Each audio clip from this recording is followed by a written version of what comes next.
आता महाराष्ट्रामध्ये जे आहे सर्वांना हे माहिती आहे की आंबे म्हणजे रत्नागिरीचे आंबे.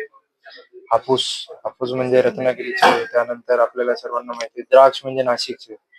असंच आपला हळद म्हणजे हिंगोलीची ह्याची ओळख पटवण्यासाठी जे आहे ते आम्ही जिल्हा वार्षिक योजनामधून नाविन्यपूर्ण योजनामध्ये एक गुढीपाडव्याच्या निमित्ताने एक बॉक्सेस तयार करून घेतलेले होते. त्याच्यामध्ये जे आहे आपण हळद पासून जे वेगवेगळे प्रोडक्ट तयार करून देऊ शकतो त्याच्याबद्दल जे आहे आम्ही तयार करून घेतलेले आहे.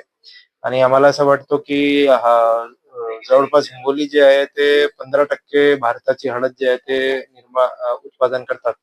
त्याप्रमाणे हिंगोलीचे नाव हळदसाठी सर्वांनी घेतलं पाहिजे असंच एक कल्पनामधून आम्ही हे तयार केलं. आता प्रारूपिक स्वरूपामध्ये जेव्हा आम्ही तयार करून घेतले 1000 बॉक्सेस तयार करून घेतले आणि 4 बचत गटांनी आम्हाला त्याच्यामध्ये मदत करून घेतलेली आहे. एक सेनगावची आहे, एक वसमतची आहे, 2 हिंगोलीची आहे.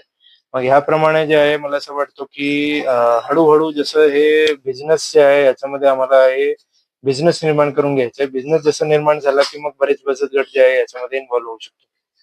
आम्ही जे आहे जवळपास जे सर्व आपले अधिकारीगण आहे, सर्व आपले माननीय आमदार, माननीय खासदार, सर्व सर्वांना आम्ही हे बॉक्सेस जे आहे ते ॲज अ गुढीपाडवाच्या, न्यू इयरच्या सेलिब्रेशनमध्ये आम्ही सर्वांना देणार आहोत. जेणेकरून त्यांना हे माहिती द्यायला पाहिजे की हळद म्हणजे हिंगोलीपासूनच आलेली आहे असं प्रमाणे.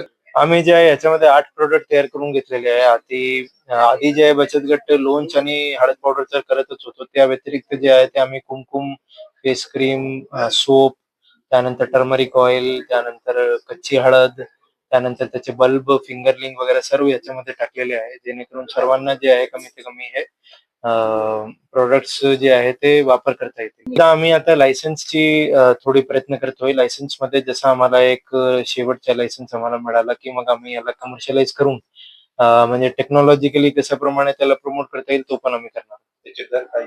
आम्ही जे आहे जवळपास ₹1500 मध्ये प्रति बॉक्स जे आहे तयार करून घेतलेला आहे. परंतु त्याच्यामध्ये बरेच कॉस्ट पण आहे. आयटम्सची कॉस्ट वेगळी आहे, बॉक्सेसची कॉस्ट वेगळी आहे, रॉ मटेरियलची कॉस्ट वेगळी आहे. त्याप्रमाणे जे आहे आम्ही आता दर लावलेले आहे. परंतु हे प्रारूपिक स्वरूप असल्यामुळे आणि थोडी बचत गट इन्व्हॉल्व झाली असल्यामुळे याचे जेव्हा आम्ही मोठे प्रोडक्शन करणार आहे तेव्हा प्रॉडक्ट्सची प्राइस पण कमी होणार.